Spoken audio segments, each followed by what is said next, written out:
Shalom Aleichem, on va étudier la paracha de Emor. La paracha de Emor est la 31e paracha de la Torah. 31e. Pourquoi 31? Le valeur 31, c'est un super langage. On va commencer à voir, par exemple, si on prend le 31e mot de la Torah. Le 31e mot de la Torah, imaginez-vous, ça c'est le mot vaï. C'est-à-dire, excusez-moi. On va commencer par la gematria.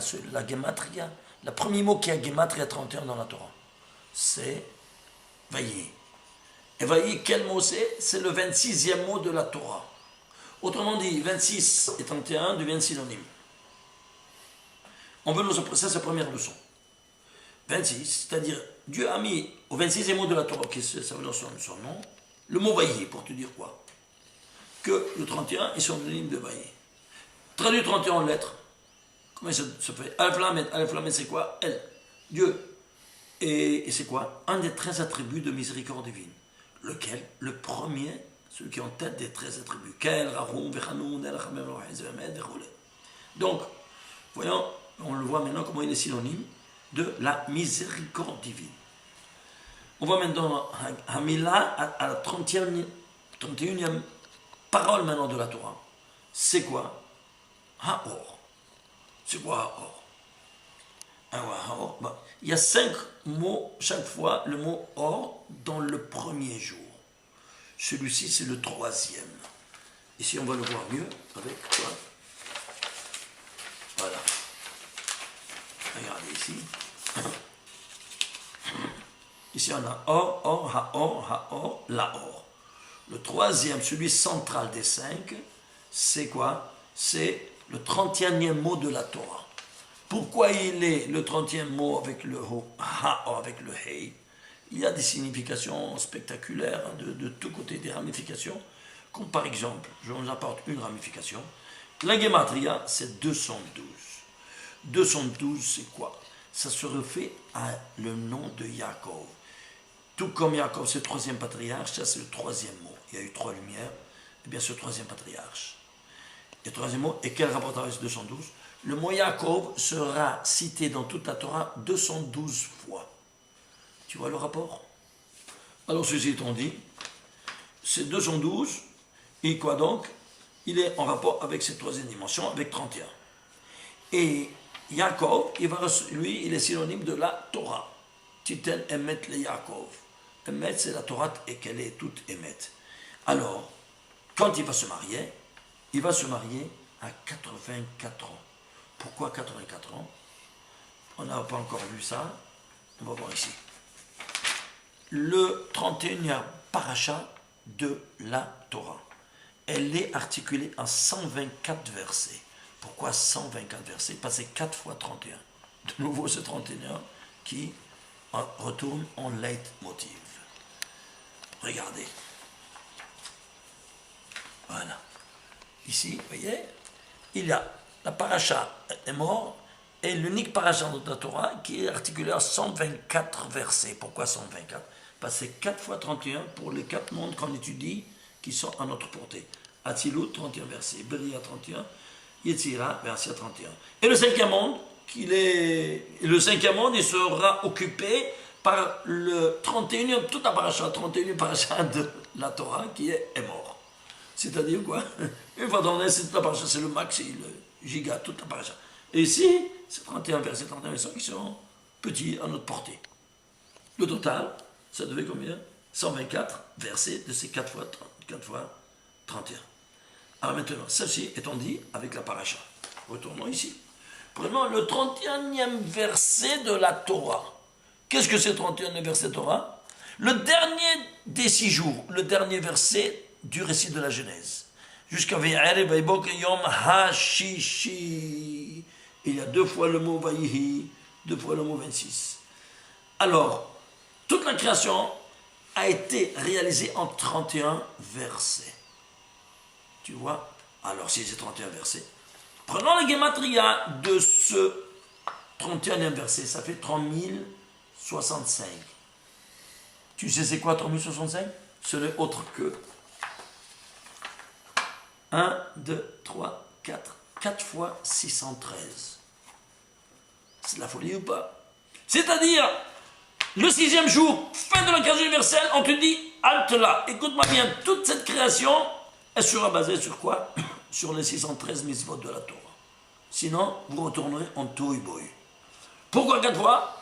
Parce qu'il y a 4 dimensions d'explication de 613 mitzvot. Le pshat, le remes, le drash, et le plus élevé, c'est quoi? Le sod. Et donc, tu dois étudier toutes les 4 dimensions. Si tu ne dis pas les 4 dimensions, eh bien, tu n'as pas 3065, tu n'arrives pas à la fin de la création universelle. Tu n'as pas accompli à tout le récit de la création universelle. Continuons. Prenons maintenant le mot dans 31 versets, dans tous les 31 versets de la Torah. Combien de fois il y a le mot Vaïhi? Eh bien, il se trouve 20 fois. Pourquoi 20 fois? Regarde, même pourquoi 20? Pourquoi? Comment se dit 20 en hébreu? Esrim. Si tu écris Esrim, la gematria de Esrim, c'est 620. Et 620, c'est l'autre que 20 fois 31. Est-ce que vous voyez ce cercle, il n'est pas vicieux, vertueux, qui retourne toujours ce paramètre 31 qui est spectaculaire? Il a des significations absolument ésotériques qui nous dépassent. Moi, j'en apporterai quelques-unes.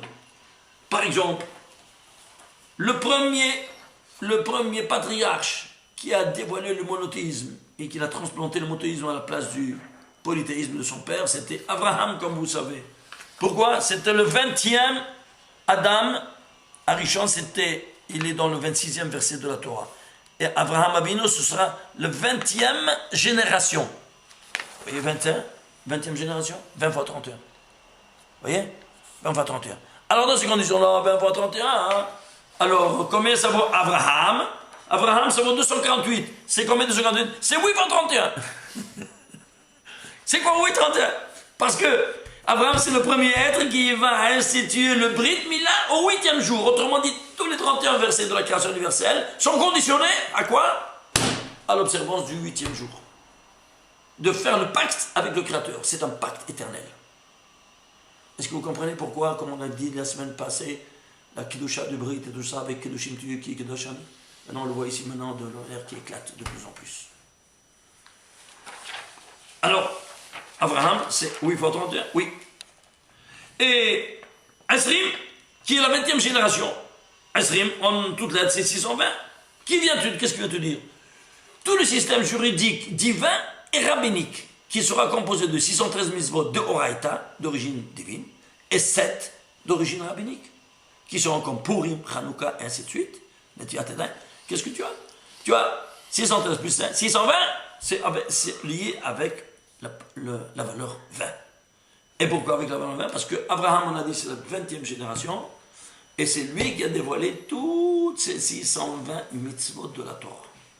Où elles seront données au mont Sinaï. Où ça? Dans les 10 commandements. Les 10 commandements seront rédigés en 620 lettres. Autrement dit que même les 613 commandements, plus les 7 rabbiniques, d'ordre rabbinique, elles étaient déjà prévues au mont Sinaï. Dans les 10 commandements. Chaque lettre vient faire allusion à une mitzvah, ou de Horaïta, ou de Rabbanan. C'est clair? On avance. 9e. Maaseh Bereshit. Milat La'asot, le dernier mot des 31 versets.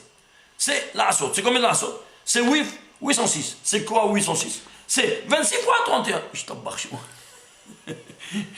Mais c'est quoi La'asot? Asher bara Elohim La'asot. Mais traduit La'asot. Asher bara que Dieu a créé pour faire. Alors, c'est quoi pour faire? Et qu'il a fait? Nous disent, tu aurais dû dire, vers ça, qu'est-ce que tu as terminé maintenant, le chemin est arrivé, tu as tout terminé, qu'est-ce qu'il te reste encore à faire? Ça c'est le point. Pourquoi elle utilise le mot la saute pour faire au futur? Il y a un point d'interrogation, il faut résoudre ce problème-là, qui est grammatical, il est fondamental. Qu'est-ce qu'il manque à faire? Je dis, qu'est-ce qu'il manque à faire? Ma résidence en terre. Quelle ma résidence? Le Beth Amikdash. Où se trouve? Signaler tout ça dans ce mot-là, ben, c'est simple. Regardez. L'asot, c'est écrit l'asot, ce sont les lettres de Lamed, Comment ça s'appelle la main? C'est 30. Qu'est-ce que ça reste? Asot. Asot dans un autre ordre, ça fait Vetesha. C'est-à-dire quoi? Et 9. 30 lamed et 9. C'est quoi? Les 39 travaux qui sont servis pour réaliser mon sanctuaire. Voilà ce qui reste à faire. Dans quoi? Dans 2448 ans plus tard. C'est clair? Alors, on avance.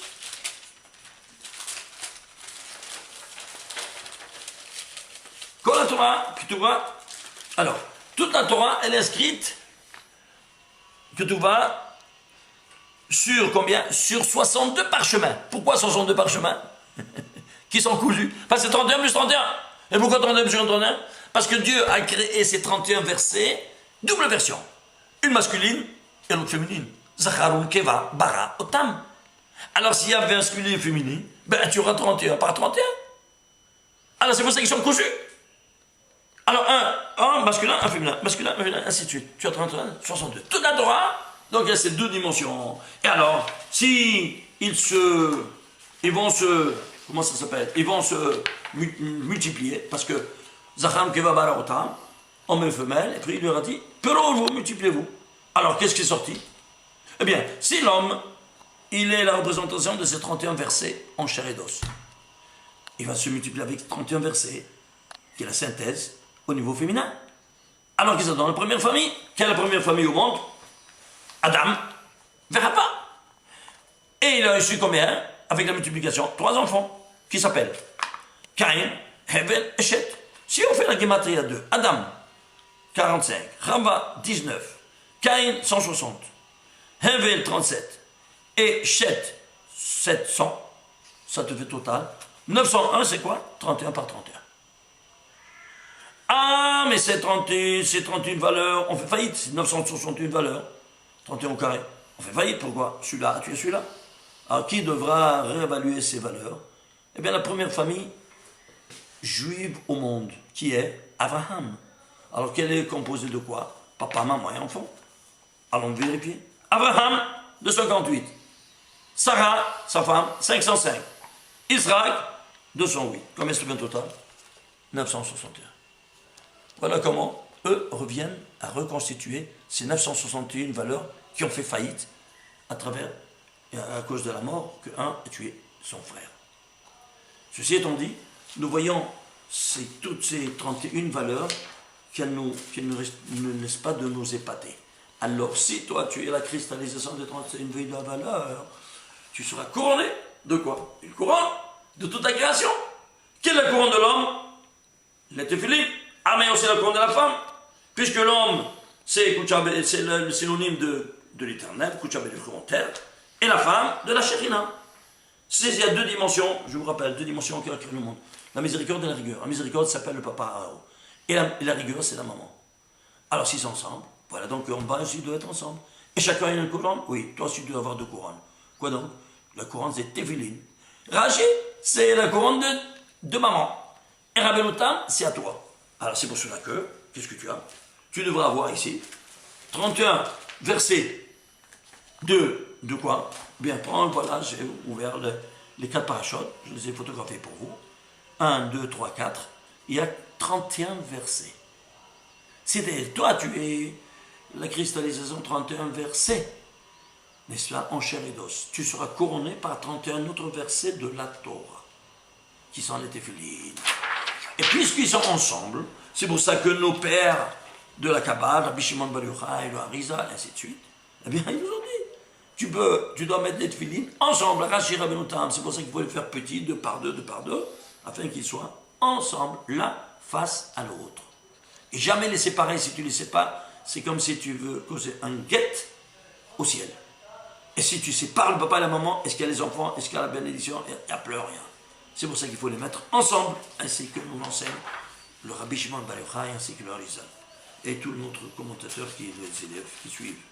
Voilà donc ici, tu vois ici, 31 versets dans l'Hachi, 31 dans le temps, 31 dans l'Hachi dans la main, dans la main comme dans le bras, et la main comme dans la tête. Prenons maintenant, ici c'est la mezouza, au niveau maintenant de quoi? De la maison. Eh bien, qu'est-ce qu'il y a? Il y a 713 lettres dans chaque mezouza. Pourquoi 713? C'est 23 fois 31. Et ici, pourquoi 23 fois 31? Ici, on doit te protéger. La mezouza, elle est pour protéger qui? L'habitant. Qui c'est de l'habitant? C'est toi. Tout ton patrimoine génétique sera enfermé dans 23 couples de chromosomes. C'est pour ça qu'il te faudra 31 lettres pour chaque couple de chromosomes qui viendra te protéger. Ainsi de suite. Nous avons ici, on vient de commencer tout simplement, ici, par exemple, on va voir vite en toute vitesse. Combien de mitzvot il y a dans cette paracha? 63 mitzvot. Pourquoi 63? Parce que 3 fois 21. En effet, ici, la couronne des téphilines, il y a, quoi donc? Il y a 21 fois le nom de Dieu. Dans tous les 4 parachutes. Chaque cube, 21 fois. Et pourquoi 3 fois 21? Parce que tu dois mettre 3 paires de téphilines Rachid le matin, avec Rabbeinu Tam, et l'après-midi, Shimushar là-bas. 3 fois 21, ça fait 63, et voilà, 63 mitzvot dans cette 31e paracha qui fait le remez, l'allusion à ces 31 versets de la couronne des téphilines. Ensuite, ça continue. Si vous voyez une dernière chose, si on prend, par exemple, Abraham, comme on a dit, c'est 8 fois 31, on prend 31 en entier. 31 en entier, c'est quoi? C'est Aleph Lamed, c'est 185. Bien, 185, c'est le compte 5 fois 37. C'est quoi 5 fois 37? Bien, lui, il a eu le summum de l'épreuve qu'il a eu dans sa vie. C'est quoi? D'aller, la 10e épreuve, d'aller la Hakedat Israël. Et à quel âge il avait son fils Israël? À 37 ans. Il a été pour égorger, sous l'ordre divin, tous les 5 degrés de Neshama de son fils qui avait 37 ans. Ça, c'était le summum de cette épreuve en 31. Que la paracha de Hémor vient nous enseigner, en plus de tout ce qu'elle a à nous dire encore. À vous de continuer à étudier, parce que c'est dans notre existence propre, n'est-ce pas? Et la bénédiction de Kadosh Baruch Hu passe par cette étude de la Torah. Shabbat Shalom.